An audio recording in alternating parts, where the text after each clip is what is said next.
अस्सलाम वालेकुम दोस्तों, की हाल चाल है जनाब। तुसी देखते पे हो अपना देश पंजाब टीवी ते मैं तुहाडा मेज़बान मोहम्मद नदीम खरल। सब तो पहले अपने चैनल को करना है सबसक्राइब ते बेल आइकन ते क्लिक करना है अच्छी ते बेहतरीन वीडियो तो नोटिफिकेशन हमेशा की तरह वीरा भरावां ते सज्जनों ने मिलता रहे। वीरा वास्ते जनाब अज घरेलू और बेहतरीन नायाब वीरा लैके असीं हाजिर होए हैं। घर दी मैं बाबे नूं बड़ा आख्या, चाचे नूं बड़ा मैं नवा ले, पर उन्हें आख्या जी मैं नहीं नवानी, मेरी मैं तैयार है सोन नूं। मौसम ठंड का तो मैं नवानी नमूनी कोई नहीं। मैं कहा यार पाकिस्तान का इमेज विखाना है, मझा साफ सुथरी होनी, उन्हें जिन्हें वेखनी उन्हें ले लेनी है, जो पानी जी तो पाओ नहीं जाओ। यह भी उन्हें गल की। मझ जनाब उवें ही है जिवें वाड़े चो कढ़ी है, मालक नवाई नहीं, उन्हें कहा जी मैं नहीं नवानी, मझ तैयार है तो मैं मझ नहीं नवानी। मझ की जनाब क्लास चेक करनी है। वीर ने एक सिंगल हड्डी पुट्ठा वीर के सामने, पुट्ठा हड्डियां मैं वीर के सामने ने, बरीक मैं बड़ी है, सुबह में दूजा या तीजा सून वाली है, तैयार में थाना की गारंटी है। दुध 14-15 सेर अल्लाह के फजल नाल चुआवेगी, गणा नहीं। लोगों तरह 20-22 सेर थले गल ही नहीं करते, जी 20-22 सेर होवे उनका बांह चक के जनाब ऐलान करने जब 2 टाइम 3 टाइम आके चोवो। 14-15 सेर मैं दुध नहीं छड़ती, रेट मुनासिब देने। मैं कद कबाड़े चंगी है, नस्ल जात च मैं चंगी है, खानदान च मैं चंगी है, थन मैं चंगा लग्या है रुग रुग दा। बाकी क्वालिटी जिहड़ी है वो तुहाडे सामने अल्लाह दे फजलो करम नाल मैं माशाअल्लाह हर पासों कितों खुटी नहीं, और माशाअल्लाह बड़ी चंगी मैं। घर दी मैं सिंगी पिछले पासे काठा च रखी हुई है, पशम मैं तो सारी चंगी, अख मैनू चंगी मोटी, मत्थे ते फुल्ली वड्डी, और जनाब मैं धौण ते कवां हर चीज़ ऐन ओके। सारे दिन बाहर चढ़न वाली घर दी जनाब मैं, और कट्टा भी खड़ा है, एक नाल बूरा कट्टा भी बेचना है। कोई वीर खीरा कट्टा लेना चाहे घर में छोटा भी इन्होंने को मौजूद है। ये घर का जनाब माल है तो वीरां की जनाब नज़र है माशाअल्लाह। मैं जनाब चेक करना है, ये मैं अगर आप पॉलिश की होंगी फिर इनका मुल भी वाह होना सी, पर अज घर की मैं तो सस्ते मुल्लां च देनी है, सस्ते मुल्लां च ही दे देनी है इंशाअल्लाह। रेट अच्छा देना है ताकि रेट के विच कोई वाधा घाटा किसी किस्म का ना हो। बाबा खड़ा सिर नाल, और जब सोची जाता है कि मुंडे करन की लग पे ने, उन्होंने नहीं पता कि पूरी दुनिया ने वेखना, उहदे पुत्तर नूं खिलवावांगे आपां, भतीजे नूं या पुत्तर नूं। बाकी मैं दी खानदानी ते क्लास तुसीं चेक करनी है माशाअल्लाह। पूरी मैं जिवें मैं आंदे ने वो जी मैं पूरी वलैती है माशाअल्लाह। थन अडर क्वालिटी तुहाडे सामने माशाअल्लाह। अल्लाह दे फजल नाल किसी किस्म का कोई ऐब नहीं। सुहा के कोई बंदा वीर कोई वीर आखे कि असीं सुहा के ले जानी है, सानू भी कोई इतराज नहीं, बयाना करे मैं ठल देंगे। मझ जो सुवे उदों जनाब अल्लाह के फजलो करम नाल आपां वीरां नूं तसल्ली करा देंगे, हर एंगल तो तसल्ली करा देंगे, कोई वादा घाटा कोई नहीं। थन सोना पसम के एडा करेगी, मैनू अडर चंगा है, नस्ल चंगी, टोर फिर के आखा बिलिया टोर फिर के विखा मैं। बाकी गल्लां जिहड़ियां सारियां ने आपां मालक ने कर लैणियां।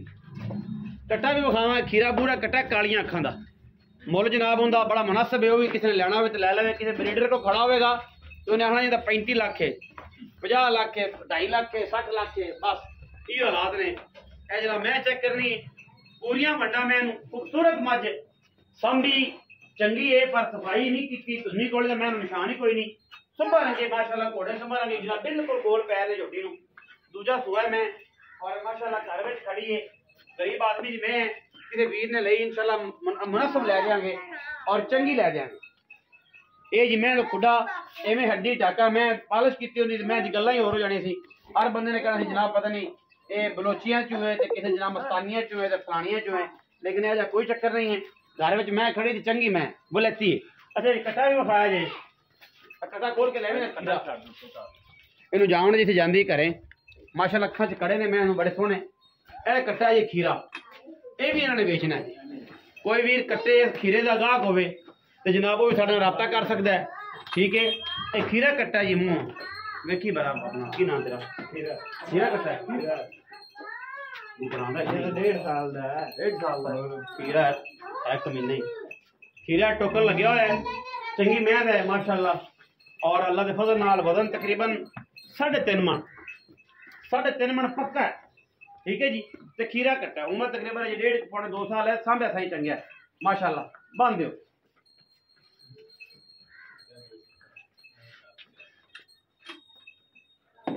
हाँ भाई की ना है तेरा बिलिया ਇੱਥੇ ਹੀ ਆ ਜਾ ਮੈਦਾਨ ਦੇ ਵਿੱਚ ਫਿਲਮ ਦੇਖ ਲੈਣਾ। ਹਾਂਜੀ अस्सलाम वालेकुम। वालेकुम सलाम। ਬਾਊ ਕੀ ਹਾਲ ਨੇ? ठीक ठाक। ਕੀ ਨਾਂ ਹੈ? आशिक। ਆਸ਼ਿਕ ਅਲੀ। ਆਸ਼ਿਕ ਪੱਗ ਬੜੀ ਪੰਜਾਬੀਆਂ ਦੀ ਬੰਨੀ ਤੇ ਬੁੱਢਾ ਤੇਰਾ ਲੜ ਪਿਆ ਭਰਾ ਤੇਰਾ ਕਿ ਮੈਂ ਨਹੀਂ ਨਵਾਣੀ, ਇਹਦੀ ਕੀ ਵਜ੍ਹਾ ਸੀ? ਉਹ ਮੈਂ ਤਿਆਰ ਸੀ ਤਾਂ ਹੀ ਨਵਾਉਂਦਾ ਸੀ। ਅੱਛਾ ਤੇ ਇਹ ਹੁਣ ਆਸ਼ਿਕ ਅਲੀ ਮੈਂ ਕਿੰਨਾ ਸੂਆ ਸੂਈ ਬਾਊ ਆਪਣੇ ਕੋਲ? ਇਹ ਮੈਂ दूसरा सो। ਦੂਸਰਾ ਸੂਆ ਹੁਣ ਸੋਣਾ ਸੂ? हाँ दूसरा सो। ਅੱਛਾ ਕਿੰਨੇ ਕੁ ਦਿਨ ਤਿਆਰ ਹੈ? हाँ तैयार ही एक दो दिन लगे। ਇੱਕ ਦੋ ਰਾਤੀ ਸੂ ਪਵੇ? हाँ ਇਹ ਅੱਲਾ ਦਾ ਕੰਮ ਹੈ, ਕੀ ਪਤਾ ਖਾਣਾ ਦੀ पाँच ਗਰੰਟੀ गारंटी। ਕੋਈ ਐਵੇਂ ਲੈ ਜਾਵੇ पाँच ਤੇ ले जाए उम्मीद नहीं ले ਕੋਈ ਪਰੇਸ਼ਾਨੀ ਨਹੀਂ। कोई परेशानी। ਅੱਛਾ ਤੇ ਹੁਣ ਕਿੰਨੇ बोलते ना 5.5 ਮੈਂ ਗਿਆ ਥਾਂ ਤੇ ਬਈ ਉਹ ਵੀ ਵਪਾਰੀਆਂ ਵਾਲਾ ਕਰਨਾ ਤੇ ਮੁੜ ਤੇਰੇ ਘਰੇ ਕਿ ਆਉਣ ਦੀ ਲੋੜ ਹੈ? ਪੱਕੀ ਕਰ 480 दे। ਚਾ ਕੋਈ ਹੋਰ ਪਿਆ बस यही था। ਪੱਕੇ ਨੇ ਨਾ ਯਾਰ ਆਸ਼ਿਕ ਅਲੀ शरीफ आदमी है तू पकार यार को आसरा को कर 5000 था। 4,75,000 रुपया ते कट्टे दे किने कटे दा 3.5 लाख। 3.5 लाख रुपया हाँ यार आशिक ते तो ना बेचना निकलना नहीं 3.5 कट्टा तेरा चंगा है पर ऐ ना कर आशिका 3.5 लाख। आशिका ना कर 40 ਦਾ ਦੇ ਰਿਹਾ। हैं 40 ਦਾ। 340 ਦਾ हाँ पक्का। ਐਡਾ ਚੰਗਾ ਇਹਦੀ ਮਾਂ ਦੁੱਧ ਕਿੰਨਾ ਕਰਦਾ? मां ਦੀ ਦੁੱਧ 20 ਹੈ। 20 ਹੈ 20 ਹੈ ਪੱਕਾ ਹੁਣ ਹੈਗੀ ਮੌਕੇ ਤੇ ਕੋਈ ਨਹੀਂ ਮੌਕੇ ਤੇ ਕੋਈ ਨਹੀਂ। ਮੌਕੇ ਤੇ ਕੋਈ ਵੇਚ ਦੀ। ਅੱਛਾ ਜੀ ਉਹ ਤੇ 340 ਆ ਕੀ ਆਂਦਾ ਜੀ।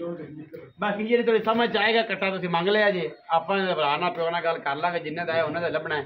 ਉਹਨੇ ਕਿਹਾ ਜੀ ਉਹਨੇ ਕਿਹਾ ਮੁੱਲ ਮੰਗ ਲਿਆ, ਉਹਨੇ ਕਿਹਾ ਮਾਂ ਵੇਚਣੀ, ਉਹਨੇ ਕਿਹਾ ਨਹੀਂ ਗੱਲਾਂ ਸਿੱਧੀਆਂ ਆਪਾਂ ਬੰਦੇ ਸਿੱਧੇ ਸਿੱਧੇ ਤੇ ਗੱਲਾਂ ਸਿੱਧੀਆਂ ਮਾਂ ਵੇਚਣੀ, ਉਹਨੇ ਕਿਹਾ ਮੁੱਲ ਹੀ ਉਹ ਕਰਾਂਗੇ ਜਿਹੜਾ ਕੋਈ ਬਾਰੀ ਨਾ ਸਕੇ। ਇਹਨੇ ਕੱਟੇ ਦੀ ਕੀਤੀ ਹੋ ਮੈਂ ਤੇ ਮੁੱਲ ਚ ਸਮਝ ਆਉਂਦਾ ਹੈ ਕੱਟੇ ਦਾ ਨਹੀਂ ਆਉਂਦਾ ਪਰ ਇਹਦੇ ਭਰਾ ਨਾਲ ਆਸ਼ਿਕ ਦੇ ਭਰਾ ਛੋਟਾ ਵੀਰ ਹੈ ਛੋਟਾ ਭਾਈ ਉਹਦੇ ਭਰਾ ਨਾਲ ਪਿਓ ਨਾਲ ਗੱਲ ਕਰਾਂਗੇ ਚਾਚੇ ਦੇ ਪੁੱਤ ਨਾਲ ਗੱਲ ਕਰਾਂਗੇ ਕਿ ਮਨਾਸਬ ਹੋ ਜਾਏਗਾ ਜਿਹੜੇ ਵੀਰ ਨੂੰ ਕੱਟਾ ਲੱਗੇ ਚਕਟਾ ਹੈ ਚੰਗਾ ਹਰ ਪਾਸੋਂ ਐ ਪੂਰੀ ਪੁੱਛਣੀ ਤੇ ਆਂਡਾ ਪਿਛਾ ਨੂੰ ਤੇ ਪੁੱਠਾ ਚੰਗਾ ਕੱਟਾ ਖੀਰਾ ਤੇ ਰੇਟ बड़ा मुनासिब है। बाकी वीडियो अच्छी लगे वीडियो को लाइक करना, शेयर करना, कमेंट करना और अपनी राय ना जरूर आगाह करना। पाकिस्तान जिंदाबाद, पाक आर्मी हमेशा जिंदाबाद।